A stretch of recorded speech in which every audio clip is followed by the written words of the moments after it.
I'm good, and good evening to you on a personal, not belated, but rather late in the day. Happy Mother's Day greetings to you. And Dave, because he was participant in that, in the acts of him. Don't forget. No, not at all. And I send a happy Mother's Day to your wife as well, who have you well adorned tonight. I love that blue. Thank you, thank you. Lynette, she likes the blue. Yes, thank you. She takes good care of me. Wonderful. Thank you. Wonderful, wonderful. Well, I know you're a music man. You're a man of the arts too, not just media. And you heard this was now the local and actually the official campaign song of Uh-huh. Mr. John. Though they love Mr. John. I sent it to her the night when the viewer from I think it was Canada who did that other song. But this is their official campaign song. You liking it? Yeah, and I can hear some zouk in it or something like that, some kind of solution kind of influence in it in the beat. Ah, There's a different tone to Barbadian produced song like that. The whole, yes. yeah, the rhythm and the whole delivery and whatnot. But it's interesting and it's Yeah, different let's and it's listen to catchy. it one more time because I know you are a big music guy. Dave, can we hear it one more time? Are we set up to hear it one more time? We voting for Alicia, yes, we voting for Alicia. We voting for Alicia, yes, we voting for Alicia. Cause Felicia, she is the one. Yes, we going with two John. Felicia, she is the one. Yes, we going with two John. Felicia, she is the one. Yes, we going with two John. Felicia, she is the one. Yes, we going with two John. And honest voice for the people, that is what we want. Cost of living, but we troubled and all the violence. A woman of integrity, good character and morality. The big man is the problem, but Dujon is the big solution. Felicia, she is the one. Yes, we going with Dujon. Felicia, she is the one. Yes, we going with Dujon. Felicia, she is the one. Yes, we going with Dujon. Felicia, she is the one. Yes, we going with Dujon. But for a brighter tomorrow, let me make it clear. It is morals over money any day of the year. A competent visionary with mission-driven quality. Forget the old talk around, do jump bring it through representation. Felicia, she is the one. Yes, we going with Dujon. Felicia, she is the one. Yes, we going with Dujon. Felicia, she is the one. Yes, we going with Dujon. Felicia, she is the one. Yes, we going with Dujon. All right, all right. And Yeah, it has a good hook line and it's catchy and it's quite memorable. If you know they were using similar instruments to what you were doing using Barbie, but there was no tuck, there was no spoof, it was just a different tone and feel to it. But it's enjoyable. yes, people are loving it. They Right. love it. And so remember, Tony, I don't know if Tony, did you just join? I'm not sure if you just joined. So you said the song is good, but not impressed with the content of the video. Remember what I said. We didn't want to show a black screen with the song. So we put something quickly so that we could bring something to you tonight. Okay. It is not their official video. Sometimes it's a matter of when people join, and I want to be very clear so that you do not think that they put something out substandard. It is not their official video. I'm going to say that as many times as possible so that that is clear. Okay, Tony, thank you. All right, but the rest of everybody, they like, oh, the lyrics.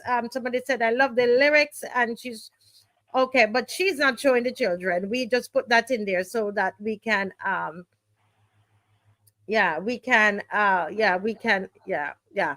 Okay, Tony Paris understands. Wonderful. All right, lovely. So you can listen out. I'm sure they will do their official video and able to put it out. Okay. Well, Mr. Murray, how are you? I mean, I know when you I saw your topic that you sent me, and I think Dave is going to be getting ready to put up your slides now. But I just want to take this opportunity to say to you, Mr. Moore, we so appreciate what you do, the kind of research that that you do and that you bring to us, and we appreciate that. Okay. I welcome the opportunity to share with the public the information, the knowledge, the experience that I've had um, Otherwise, it would probably go to waste. There are not too many people who have been involved in these things of my generation alive today. So I think it's a privilege to be able to put this on record and share it with the public. So thank you also for the opportunity. Yes, sir. Yes, sir. Well, the floor is yours, Dave. We are ready. If I may therefore introduce to the public, the title of the presentation is St. James North Campaign Report, 10 Yes. days out. So we have 10 days before voting day. It's on the 21st of May. So I thought it'd be useful to give some of my impressions, some of my observations, some of my knowledge of, based on the theory, based on I used to be a reporter, I covered it, I evaluated as a columnist, and then I became involved as a practitioner. So I've had multifaceted roles in politics. So I thought that kind of background of theory and practice and hands-on experience would serve me in good stead in seeking to give you an input, an insight into what were my observations of the campaign so far. And basically, all campaigns have a certain, are supposed to have a structure and an approach to lead to the ultimate goal of victory for the candidate or the candidates and parties. It's supposed to be methodical and calculated, based almost, campaigning today is almost as a form of science, almost social science. So lots of factors going to do, I suppose, if well done, are supposed to go into making decisions among the campaign. And one of the hallmarks of a campaign is that, just like having sex, you're supposed to build to a timely and satisfying climax. All right. Yes. So a campaign just doesn't start where you schedule what you want to do at certain points to get certain results, to move to the next stage, to move to the ultimate climax of the campaign. And ideally, the term used, people seek to pick about a day, 2 days, so before the actual voting. Because if you peak too early, it means that you lose your momentum and your license slip in the eyes of the public. The desire and the acceptance and enthusiasm for it would wane if you reach that peak early. So therefore, good campaigns seek, like I said, move towards putting everything on the peak a day or two before the actual voting. So the rest is just reinforcement and picking up and whatnot. So I think that because the BLP has been the one calling the election, they would have had prior notice of what they want to win. So they would have had a decided advantage. Remember, we spoke some weeks ago about the advantage of incumbency. Well, they are the incumbent in office party making the decisions, and therefore they can make calculated decisions. Mr. Murray, there seemed to be some ruffling of papers in your sound. So the paper, there's something there that's making a noise. Maybe my hand was touching some leaves of my notebook. Has it gone now? It's gone now? Yeah, I don't hear anything now. Okay, yeah. All right. So, like I said, the BLP as the incumbent party would have had the advantage of being able to choose the timing of this event, and that is quite legal, and they did all because their stipulated times by law under the Representation of People Act when by election where a seat must be filled, etc., etc. So they would have found the law and used it to their advantage, because wherever party in party has access to these opportunities, these powers, these abilities, and they use it to their advantage. Wow, the noise is still there. I don't know why. We never had that before. So it's hard. It's hard to hear? Difficult. Anybody else hearing a noise? I'm not hearing anything. Okay. So like now there's nothing, but as soon as you start, there's something like keep going, sir. Let me see. I'm sorry with that. So therefore, they would have set the deadlines. And so they were off the ground early by their own choosing. They would have been able to you see all the early signs of all the paraphernalia, the caps, the flags, the music, all the items that are part of a modern campaign that are meant to affect the person's minds favorably towards that party or candidate, and induce them to support and vote for the candidate. But to me, it was overdone. I thought, I think it just shows the access they have to patronage and money and resources, and they use it to the hilt. And that basically is the approach of the prime minister. I worked with her in campaigns, and she likes to go full throttle for everything at the same time. But when they see this, what they call excess of paraphernalia that really are meaningless, Oh, it's getting worse. Oh boy. it's getting worse now. Yes. Anybody out there? Because I want the people to hear so much to hear what you have to say. You want me to go out and come back? Yes, go and come. It's something with the headphones, I think. Headphones? These are my usual headphones. I wonder if they're hitting against something. Okay. Hold it like that. Hold it and speak. Oh, yeah. Okay, hold on a second. Okay, let me see if there's any better now.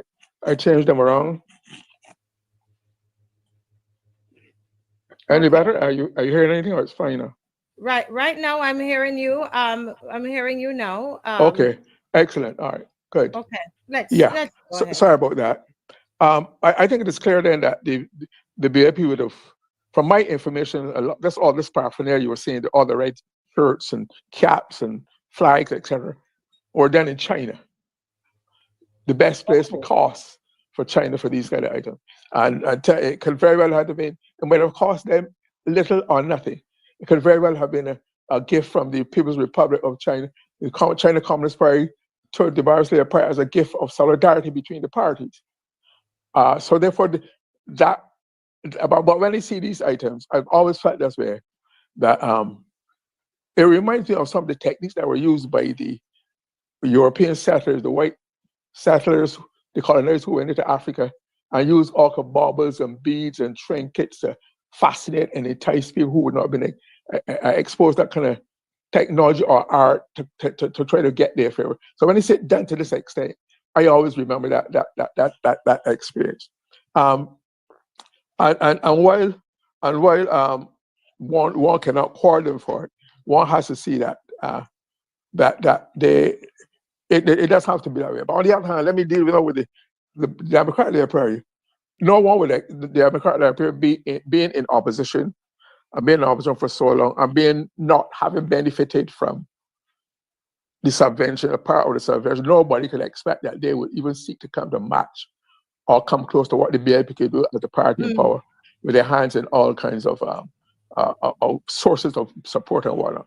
So it was very curious to see the more low-key approach, practical approach to DLP. So maybe just through necessity, because they don't have the means to do it. But I think they have been able to establish their presence on the ground, because you have these things, the red of the DLP and the blue, etc., of the DLP are meant to, in people's mind, work out territory. This is my territory. This is my area. Look out for me. I have a presence. They're supposed to show the presence of the party in the constituency and encourage the people to support them. But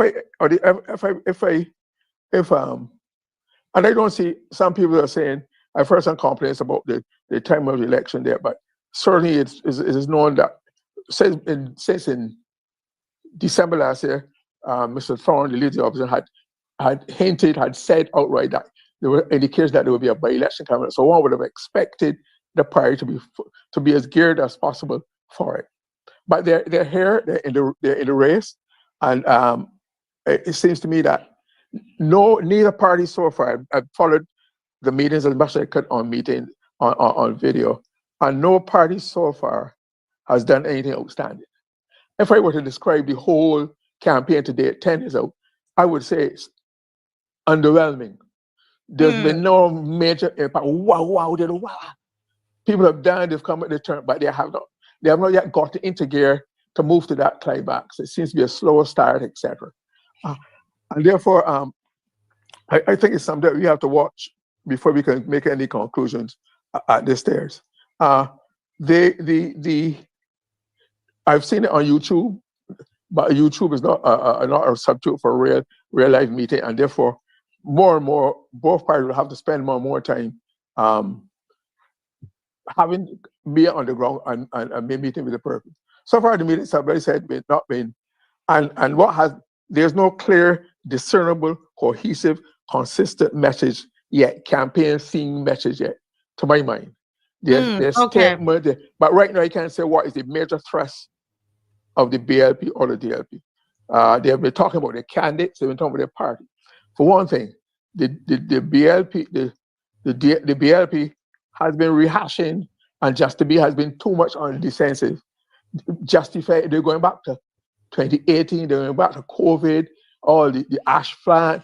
You're getting a rehash. Even the Prime Minister last night at Sahel went through that whole recipe, that whole recitation of those. Which was very, so there was nothing new and fresh and important to the campaign so far. So, like I said, the DLP is defending the BLP is defending its record, and so far I think the DLP has not been sufficiently aggressive. I thought that by this time I would be hearing a cohesive, structured, aggressive criticism consisting in a systematic way about the DLPs, the BLP's failings, because they're the government and they're the one call election. They have their own seat, they have the territory to defend, they have a campaign to defend. And so I'm just saying that with 10 days to go, I think it is about time we start hearing a more structured code from both sides as to what they plan. And for example, for the BLP, we are hearing about, I would have thought, what I was hoping for, given that Mr. Chad Blackman had just come out being Minister of Educational Transformation, and given that Ms. Dujon is an educator and an advocate and the public eye and ear talk about education, I would have thought that very early this would have been turned into a referendum on education, on the performance so far of Mr. Blackman, and with Ms. Dujon offering critique and alternatives and back and forth, so you would get a good feel. And while the BLP is promoting Mr. Blackman as international public servant and former diplomat, which he was, I think that really doesn't really count on the ground here. I thought that as the most recent Minister of Education, he would, and the educational transformation on the books, and still not clear what it means. I thought he would have been given at least, even though he's not Minister of Education anymore, he would have given an insight into his performance so far in the ministry and what he would like to do, because education transformation is not only a slogan. It has no body, it has no metric, it has no structure. I thought he would use he did up to that point that he left, he did so much on what he seeks to do next. And most of all, how would it impact all the schools of St. James North? How will it impact the Gordon School and all the other schools? This education, so it begins to make sense to the people on the ground what education transformation could mean to them in their lives and of the children. So I think that is missing, and he's been talking about creating a hub, a high-tech hub to make Barbados this long-term goal of being the Silicon Valley of next Silicon Valley of the world. But next Silicon Valley wasn't devised by any government. It came out as entrepreneurship in the private sector. So I think to do this to me is just to create another myth like the baubles and beads thing. That's a form of the thing, because it does not, the world does not work so. And I thought that he, as the Minister of Education Transformation, and possibly will go back to that post, that he would have realized that while you're promoting AI and coding, AI nowadays has begun to do coding. So the role of people in coding is changing, has changed. It will become less and less as long as these big companies become more and more powerful and voracious to get more and more information.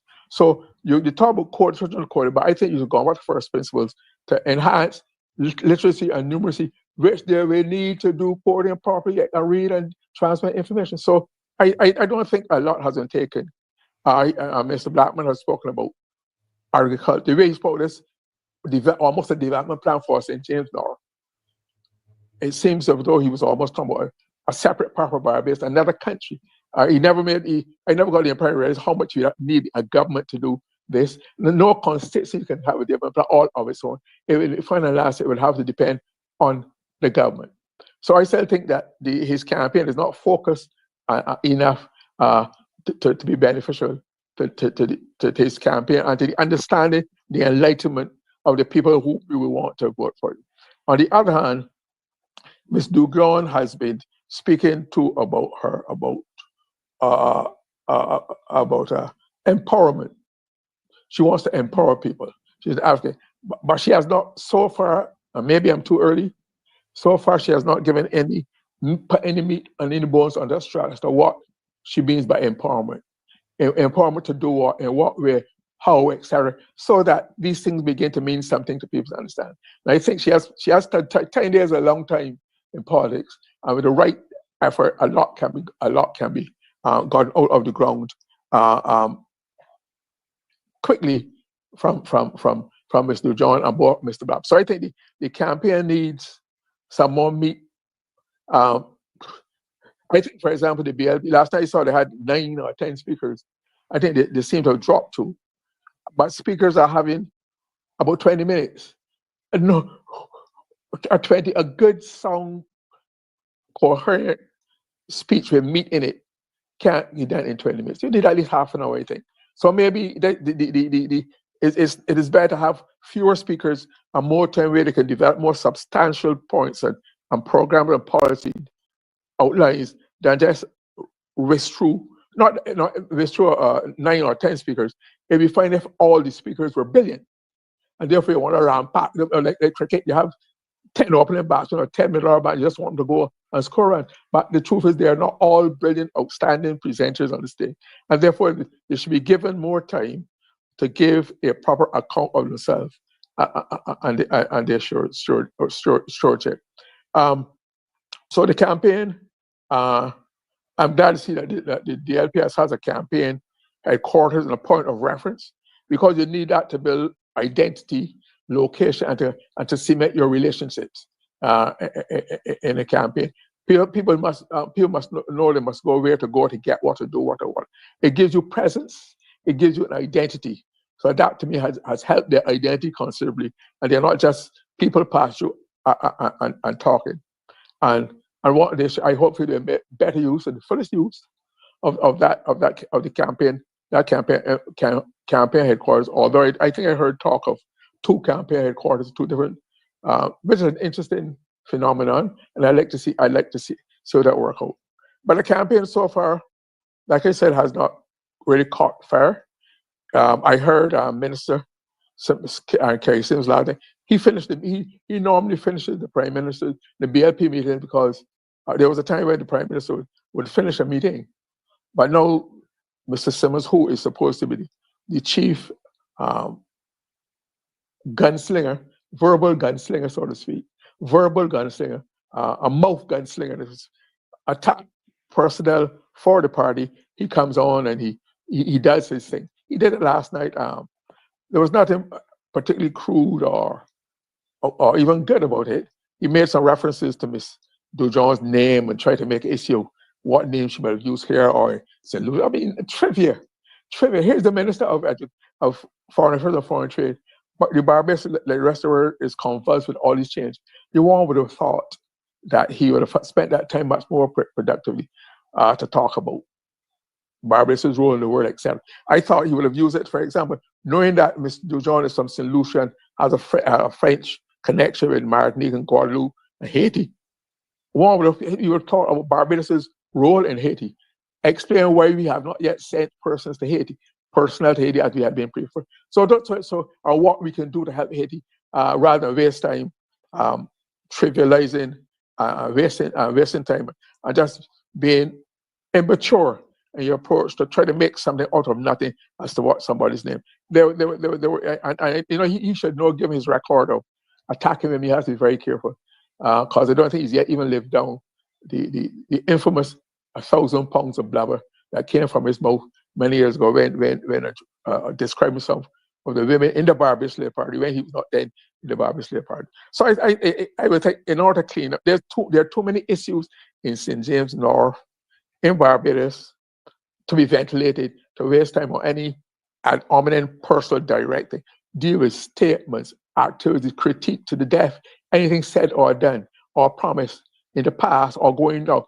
That is what we want, a more enlightened, informative, and satisfying report. Otherwise, if you're ho-hum and you wonder what all that was about, and I think that the public wants more.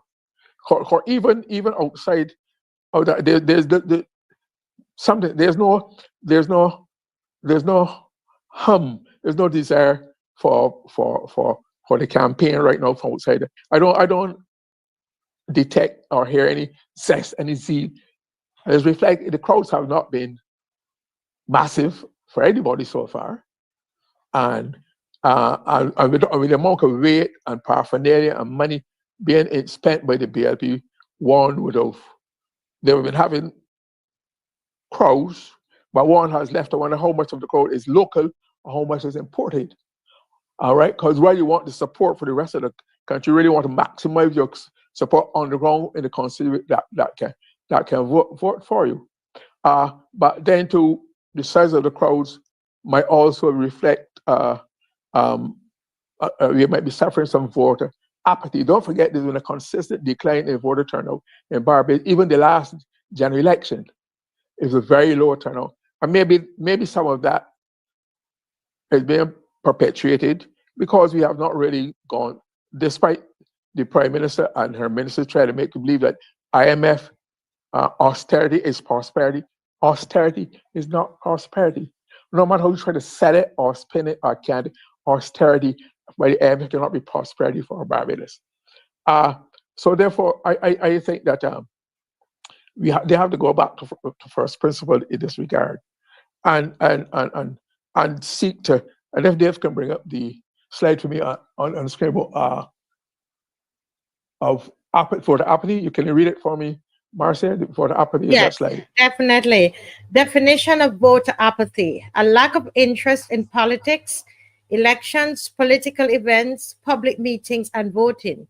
Said to be demonstrated by people voting with their feet, but not attending events at all or leaving after being there, thus contributing to low turnout among eligible voters. Right. So you might be seeing the most recent manifestation of that seemingly growing apathy as reflected in declining voter participation over the years. So that is something we are showing. So that will have meaning not only for the constituency, but for the parties, for Barbados, and for democracy in Barbados in general. But I also think that what has been the Prime Minister was on the West Coast. The Prime Minister is the Minister of Planning and Development, and with all the issues on the West Coast and otherwise, West Coast on George River, on the gully in St. Peter, the civic center in Old Town, the proposed site for relocation at trains. There's a lot of ideas and dissatisfaction and criticism with the public. Not only has neither the Prime Minister as the minister, nor Mr. Dugate and election, nor the chairman or the board or anybody come to seek to justify and explain these things to the extent of Barbadians. The Prime Minister don't even go close. She don't even see the opportunity to talk about to seek to justify the giveaway, that gigantic giveaway that free land to the African bank. She's not even mentioned. So as though they are trying to control the narrative to deal with issues that they feel sound and safe on based on their performance with the IMF. But there are other issues in the society: the high cost of living, the tremendous strain that families are under, lack of affordable housing, many things that we need to talk about that. And we need the Prime Minister to seize this opportunity in an area which is heavily dependent and influenced by tourism, that she should use her opportunity to try to explain to people what are we going to do about access, maintaining and guaranteeing access to beaches, public access, easy access, convenient access. Those are the things that will make sense to people, rather have these abstract things and these references to history.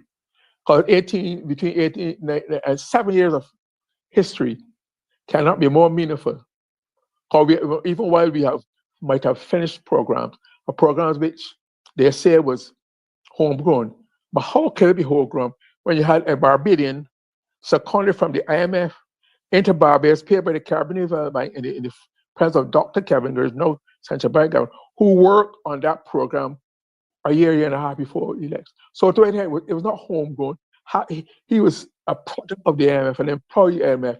He knows the standards, etc., what to do to get what. So it was an in-house deal, right? Just like how you would say that it's okay.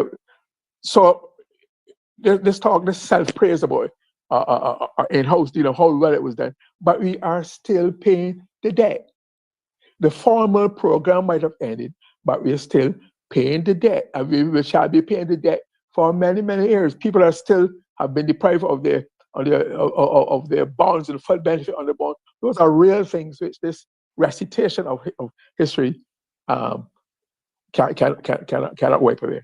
So I would therefore, if for this campaign to make more sense and to have any benefit, otherwise we'll just be going through the motions and filling air with something that will not do the country any good. And we have to look at not just let us clear that after this election there might be other by elections, and then lead into election. So really you're really laying the ground for future campaigns, and life is a continuum. Campaigning is a continuum, especially now with social media that records every sneeze.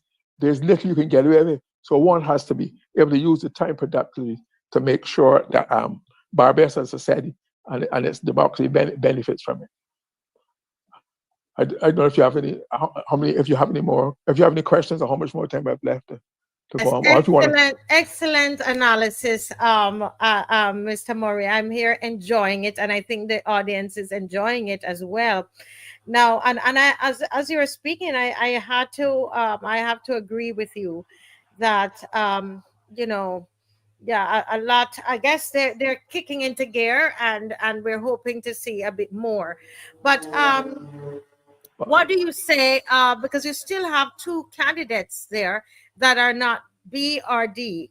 Mr. Alex Mitchell, and you have Stephanie Williams. Are you seeing any movement on their part? Is it better than we've seen of independent or third parties so far? Not so far. And like you said, they might be, because people like that are usually starved of resources. And a campaign, you have to have support. You have to have a structure. You have to have resources to get things done.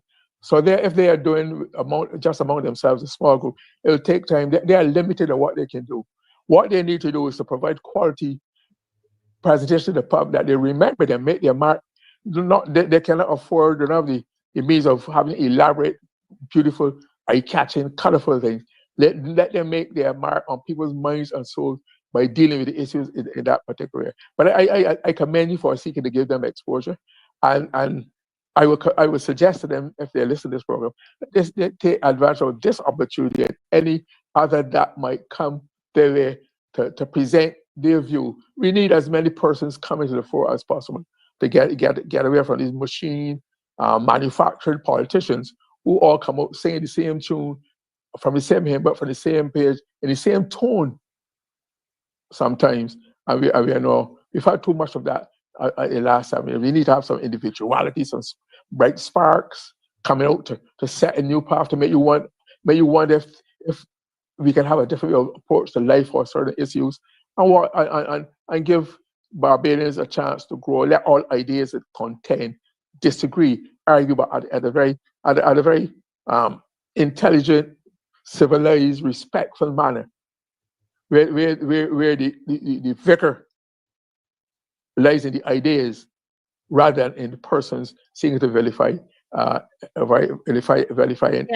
any individuals. Well, we on this show, I'm sure they must be doing. I know Mr. Alex Mitchell He is on a radio program called 246 Bajan Vibes. And those of you who listen to it, you would hear him on there. So he's on there a lot. And I'm sure he's using social media that you can be able to hear what Alex Mitchell has to say. And Uh, Miss Stephanie Williams, she also uses social media as well. So search them up and hear but what it is that they have to say. but Those are the yeah, candidates. if I might just say, I did hear some comments, read some comments from Mr. Mitchell, and Uh-huh. I was particularly intrigued by his proposal about housing.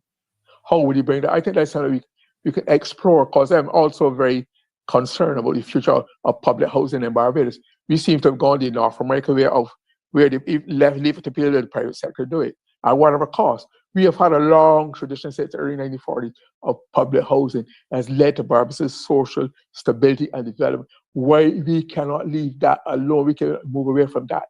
I know you have hope. Hope is a mockery.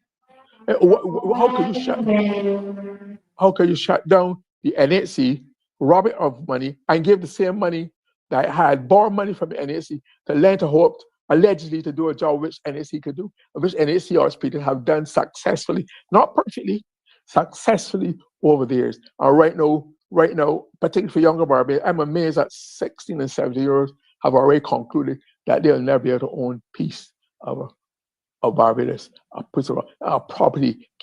To me, that is dispiriting. So you are interested in that part of Yeah, Mr. Mitchell? I would like him. Right.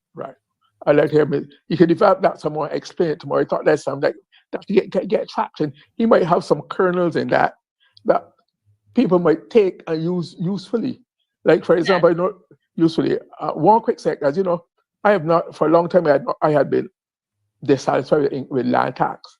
But if in recent years, when I see that there is no money coming from elsewhere to produce public housing, I would agree to probably the reduction in the proportion of land tax, but that 70-80% of the land tax should be going in a structured manner to give people, ordinary working class, by a chance to own a house. It goes back to them. Not that land tax should go back to land and people and build social stability and upward social mobility for the country. Otherwise, we are heading out a very rocky road, and we have no idea what the outcome would be. Yeah. Well, I mean, great food for thought. I see my other my guest is here, and I'm giving him a moment to settle. Apostle Linroy Canterbury is with us, and he's settling. After he's finished, then when Mr. Apostle Canterbury has completed his segment, we're going to see if we can pick up on the DLP meeting that is happening there in St. James North, and that which is coming live to us. But Margaret Harris has a point here that she's making, and I know that the DLP has been working a lot on this. She says, while I agree with much of what Mr. Murray has said, I don't think you can underestimate what is happening during the door-to-door, one-on-one meeting by the opposition campaigners. Agreed. I have not witnessed that, so I could not comment on it. I was commenting on what I had witnessed on YouTube and the newspapers here. But there's a role for that. In fact, that is the more effective role, where people get to know personally, individually, where you give people a chance. It's hard to turn with 3 or 4 people canvassing, but it does not allow you to strike up a one-on-one relationship with the person. Because if one of the first things that this teach you in politics is to get persons to like you. If persons get to like you and appreciate you, they're then more likely to identify with you and follow you and give you their support. So if you can establish a one-on-one relationship or close relationship, not just a part of the group, that is an important process. When you meet people, you hear their concerns, they judge you, you judge them, and you see how you should go back more than once to seal the deal. Yeah. Well, and it's always good to have that, it's that presence and that message, that strong message that is going out. And I think that is important when you'll be able to get that the word I'm looking for, where you're sending out messages then, you know, Clear, from the clear. podium. The, And the message should be clear and yes, simple and coherent and consistent. If there's mass and a lot of gobbledygook and technical terms and jargon, it loses impact. And the message is poor communication. The best communication is always simple, clear, direct, and everybody can understand it. And that is that's what I'm looking for there from both sides as to the real core of their presence, the real core of their program in St. James North, this way is such and such or such and such that 1, 2, 3, 4, 5. You don't need a national manifesto in a constituency. yeah. Yes, sir. You made some fascinating disclosures there. I was born, and I want to. This is not the time, but I just want to say a few things. I was very much part of one by elections in St. Peter in 1984, right? And the Yes, sir. chain of, you gave some folklore, some statements I personally, and you repeated what you were told. But the Yes, chain sir. of custody of votes that are cast, they have to tell me, how did you manage to eat them? If you know the process that is done when somebody votes, the actual ballot, the record that they voted, and then even when the boxes are kept in safe custody in isolation for years. That is why when they went to court about the first by-election, they had the actual ballots that they could share because they're safeguarded. So to hear you say somebody give that kind of real cock and bull story, it does not work so. They have to tell you how and where and when did you eat them. They're collected and guarded from election counted something by, and that is safely guarded. That is where you're able to go back. And so there was no political, so that it went to court. It was before the Chief Justice. There were actual physical ballots displayed that were disputed, and why they were disputed, and rulings were made. So I'm Yep. afraid your interpretation and my knowledge are two different ends. I may go to Mr. Murray. I think I saw Mr. Murray taking notes, and I'm very, very keen to hear his thoughts. Mr. Murray, I saw you taking notes there. Yes, your mic is open. Yes, sir. What are your thoughts on Felicia's speech tonight? I think she has excellent delivery and timing. She's a gifted presenter, but she's a professional presenter as a lecturer, so she does that well. Mm-hmm. I think she has some interesting parts of the message that need to be developed further to resonate more bread and butter issues on her, right? More bread and butter. I mean, she talked about single mothers and whatnot, but so I think there's potential there. And as somebody who's a professional lecturer, she could give another essay in words on a platform about particular segments and have a theme a night that is very, very effective. So you're not just saying you're getting a cook up rice like how we do. I'm not sure what they call it in Jamaica. You throw it in the pot. You're selecting points. What will the first person or the first person of the party in the final analysis, all politics is local. She has to speak things in that great delivery about things that resonate poignantly to people's heart and soul and being, and get their support. Don't mind the esoteric fancy label. What do people need or do not have most? What are their concerns? And how crime. Crimes. I mean, it is clear from that robbery in Broad Street, at the top of Broad Daylight, that nothing the government is doing in crime is working. The Prime Minister had said some months ago, that they were getting help from England there was a serious crime and gangs unit. Where's the presence? Are we feeling it? So I don't deal with her, but I come back to some things, Mr. Evangelist Scanterbury had said earlier about crime. I come back to that. But the point, I think she has potential. What in politics, elections are won on election day. You have to have some practical step-by-step things to do to make sure you know where your votes are. You get them out, you take them to vote for you. Otherwise, all the talk on the platform be fine. But if you can't pinpoint where your strengths are and follow up to get people, somebody might need a wheelchair, somebody might not see well, all those practical things out. And in other words, I'm saying what the DLP has to do, in spite or because of her strengths, it still has to be backed up by a cohesive. I mean, there are manuals to step by step on election day. It's a different operation. That is when the elections are won. Yeah. On the election day. On the Not on the election day. platform. But I think she has potential. All the DLP has to harness its resources. That is why I was asking Apostle Canberra, what do they have to do? What will the DLP do to get people to come to vote? But Mr. Murray. Thank you, Marcia.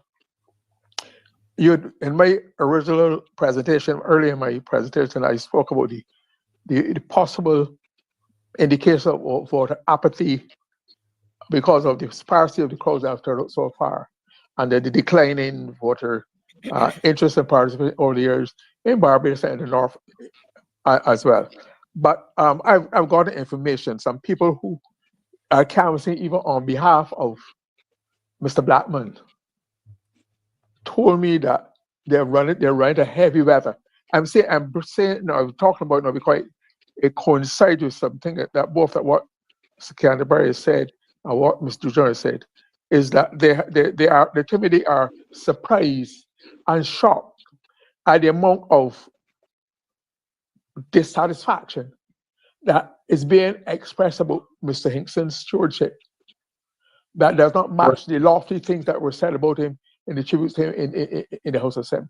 Now, on the ground, they are, even BLPX themselves are surprised. So therefore, there's an undercurrent thing. Remember I said all politics is local? There's an undercurrent, there's a foundation upon which, that kind of foundation which Mr. Jujan can build and establish a presence further as a potential MP in the constituency. Yeah. Is speaking. But Mr. Murray, do you have anything you wanted to add just before Dave? You can get Mr. Walters ready, please. Yes. I just like to say that I want to commend Apostle Canterbury for highlighting something which I've heard. You've probably heard me mention 3 or 4 times about organized crime. That international organized crime is the best organized business in the world. Yeah. That's true. You've heard me say that, and we have failed in tackling crime in Barbados. There's no evidence that we've treated it as an organizer, that we treat the organization of the activity as though it's just off ad hoc. It is not. Things are too well done and with so much precision but happen spasmodically, and it has to be systematic, and that is why no country has ever eradicate crime. It is too highly organized. They do what it takes to get the job done, what it takes to pay, what it takes to kill. The job business must go on, and that incident on Broad Street should be a warning to Barbados. To Barbados that we are making sport. We really, I don't sense nothing that I said. By last night, the Attorney General last night spoke at a meeting in Sand Hill, talking about the judges they appointed and the courts and battle, but he didn't say that will connect you that people on the ground, policemen on the ground who are doing well, but they can do better if the public is made to see to support them and give them the encouragement, because they're saying success, but we are fighting crime in secret. Right. Well, last night, come. When you see what happens in Jamaica, Trinidad, where they're active, the police are there every day. You can see the police, you can feel and sense their presence. Right.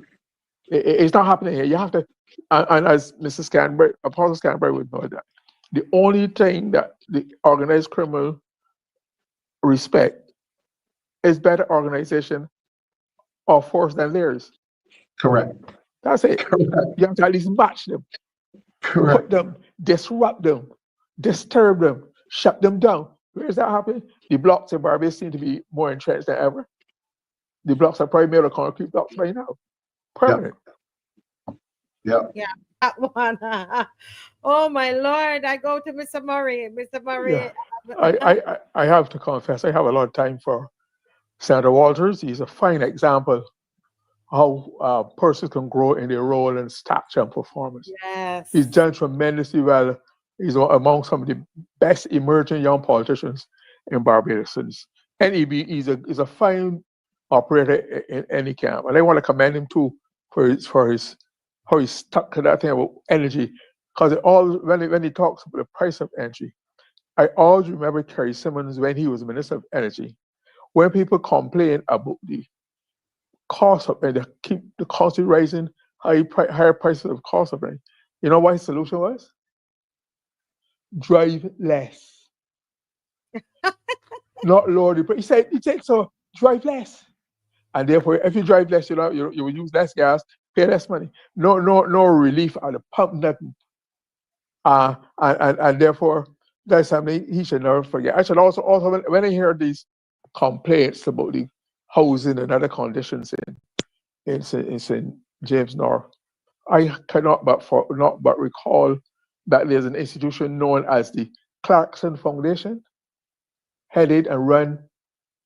It's supposed to be a charity run by Mr. Hinkson, which is supposed to have raised so much money. They've done so many wonderful things in the constituency.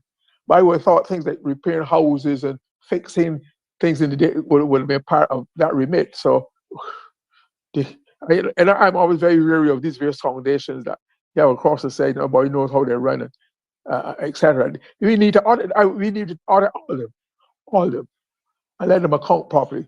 And somebody has to remind Marcia. The community has to be reminded of Mr. Hinkson's non-performance, his arrogance, his insensitivity, his stubbornness, his inflexibility in dealing with the cybercrime bill. Remember, he should be the cybercrime bill that this show helped put to bed, at least for a while. They dare not bring it back to the public, and he was chairman of a commission that did a hatchet job. They went to